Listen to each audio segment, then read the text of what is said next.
kita lihat pemirsa saham-saham pilihan dari Pak Wawan Hendrayana, Vice President Infovesta yang sudah kami rangkum dalam grafis berikut ini. Seperti biasa ada 4, yaitu BBCA kali ini direkomendasikan dengan rekomendasi buy on weakness, sama seperti ICBP dari sektor consumer, Adaro dari tambang batubara, dan Astra International yang juga direkomendasikan buy on weakness. Oke, kita ke BBCA terlebih dahulu. Dari sekian banking, mengapa Anda meng-highlight BBCA?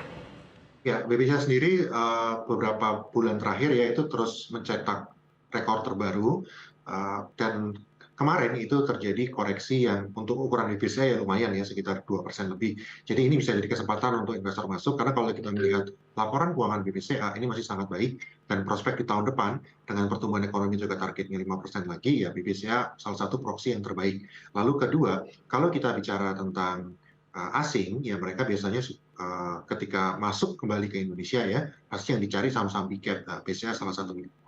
Oke, itu yang membuat Anda merekomendasikan BBCA. Target BBCA ke posisi berapa kira-kira Pak Wawan? Ya, untuk akhir tahun nanti saya percaya BBCA bisa ditutup paling tidak di atas 9.000, sekitar 9.100. Oke, kita lanjutkan untuk 3 saham lainnya usai jeda pariwara berikut pemirsa ya. Pastikan Anda masih bersama kami dalam segmen Market Buzz. Terima kasih Anda kembali bersama kami dan kita lanjutkan saham rekomendasi dari Pak Wan tadi ya. Masih ada ICBP, Adaro, Astra sambil menanti pembukaan perdagangan pada hari Kamis ini. Kita ke ICBP, Anda rekomendasikan juga buy on weakness. Apa yang menarik dari saham consumer good yang satu ini? Ya, kalau kita bicara tentang consumer good, ini sebulan terakhir juga terus mengalami kenaikan dan kemarin dilakukan profit taking sehingga terkoreksi. Tapi kenapa kok terus naik? Ya memang secara pertumbuhan ekonomi Indonesia ini memicu konsumsi masyarakat. Kita bisa melihat sendiri dari sisi penjualan ini mengalami kenaikan pada ICBP terutama, dan di tahun depan prospeknya masih cerah juga karena tahun depan itu plus selain pertumbuhan ekonomi kita targetnya 5%, ada juga tahun politik. Jadi secara historis tahun politik itu konsumsi masyarakat akan meningkat. Oke, sudah mulai ya tahun politik auranya di tahun 2023 ya. Jadi konsumsi akan meningkat meskipun kalau saya katakan inflasi saat ini cenderung tinggi untuk Indonesia dan harga kemungkinan akan mengalami kenaikan, apalagi ada pengumuman UMP ya untuk 2023 di bulan November ini yang kemungkinan membuat harga-harga juga akan naik lagi. Tetap Pak Wawan melihat consumer goods seperti ICBP masih memiliki peluang. Ya, memang inflasi cenderung tinggi ya, tapi kalau kita lihat tren 2 bulan terakhir itu sudah mulai turun, artinya pemerintah bisa menjaga agar tidak tinggi meskipun kenaikan BBM. Dan inflasi relatif tinggi pun sebenarnya sepanjang diimbangi dengan pertumbuhan ekonomi yang tinggi, itu daya beli masyarakat tidak otomatis tergerus gitu ya, artinya masyarakat masih bisa belanja juga, dan ini yang kita lihat terjadi di Indonesia di tahun depan. Oke, target dari ICBP dari Infovesta Pak Wawan? Ya, targetnya di tahun depan 10.000. Target di 10.000. Jadi sebaiknya kita beli di harga-harga berapa Pak? Di level sekarang bisa mulai dikoleksi juga, karena ICBP juga pasti akan membagikan dividen. Baik. Oh, juga sentimen dividen ya? Ya. Bisa dimanfaatkan dari ICBP ini. Hal yang sama untuk Adaro, memanfaatkan sentimen dividen? Ya, Adaro ini hal yang menarik karena penjualan mereka naik 4 kali lipat gitu ya. Jadi dari sisi harga memang cenderung terkoreksi terus di sebulan terakhir. Ini karena harga batu bara yang tadinya 400 mulai stabil di level 300-an. Tapi di level 300 pun sebetulnya modal emiten batu bara untuk produksi batu bara itu sekitar 40-50 dolar per ton. Jadi ketika harga 200 saja itu sebenarnya sudah tinggi profitabilitasnya.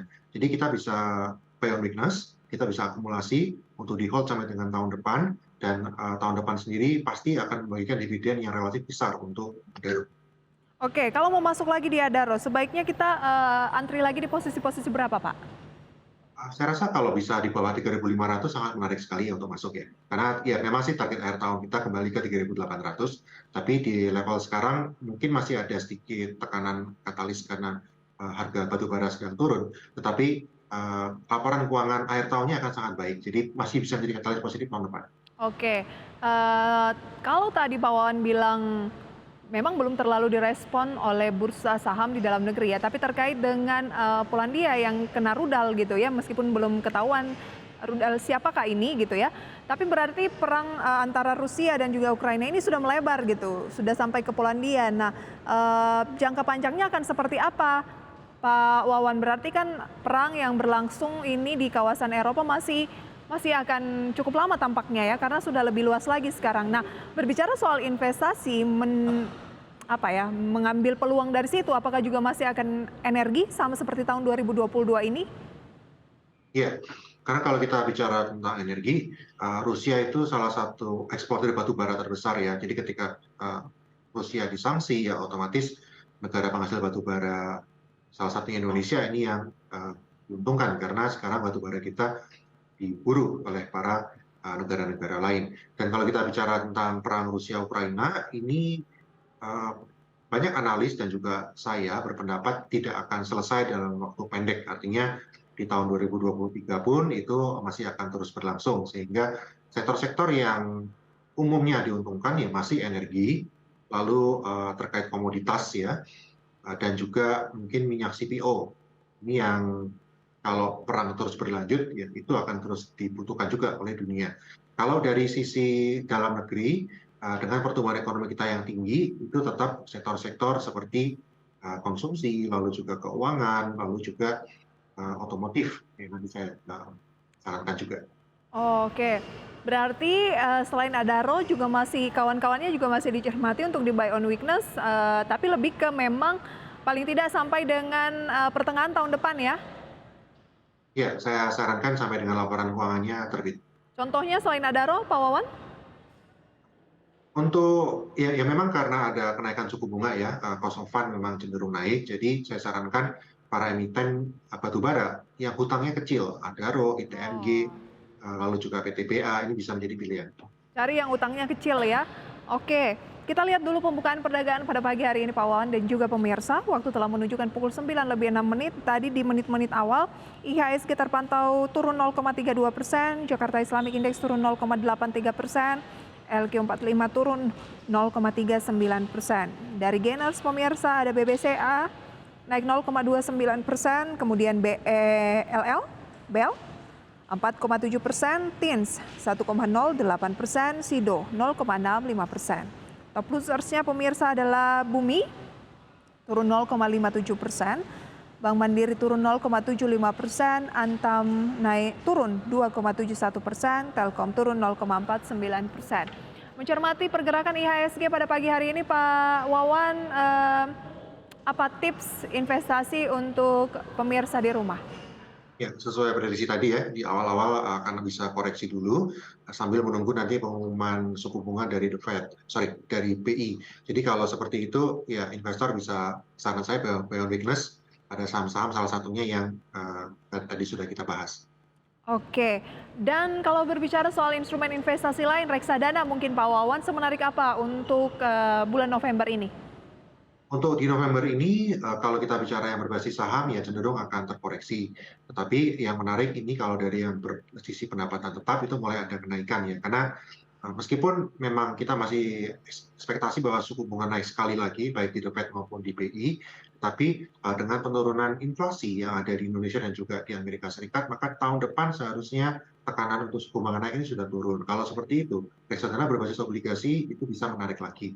Di sisi lain, untuk kenaikan suku bunga yang paling terdampak positif ya tentu saja jenis pasar uang. Jadi untuk investor yang memang mau parkir dana jangka pendek, ini reksadana pasar uang bisa menjadi pilihan. Oke, berarti bisa instrumen saham, bisa juga reksadana dengan tips-tips yang disampaikan oleh Pak Wawan tadi. Berapa target Infovesta untuk IHSG akhir tahun, Pak Wawan? Ini masih optimis bahwa IHSG bisa kembali ke level 7.400 di akhir tahun nanti. Oke, berarti level rekor baru ya? Ya, kita masih Baik. percaya masih ada tenaga untuk IHSG naik.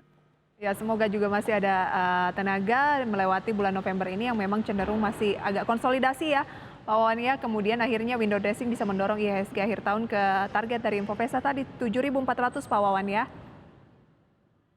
Oke, pemirsa itu dia referensi dan juga sumber informasi. Semoga bisa menjadi informasi untuk Anda dan portofolio investasi Anda untuk trading ataupun investasi saat ini ya.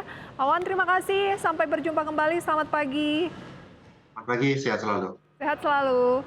Dan pemirsa segmen Create Up akan kembali bersama rekan saya. Nanti Wiki kita akan membahas mengenai perkembangan dari perusahaan-perusahaan teknologi di tanah air. Usai jeda pariwara berikut, tetaplah bersama kami.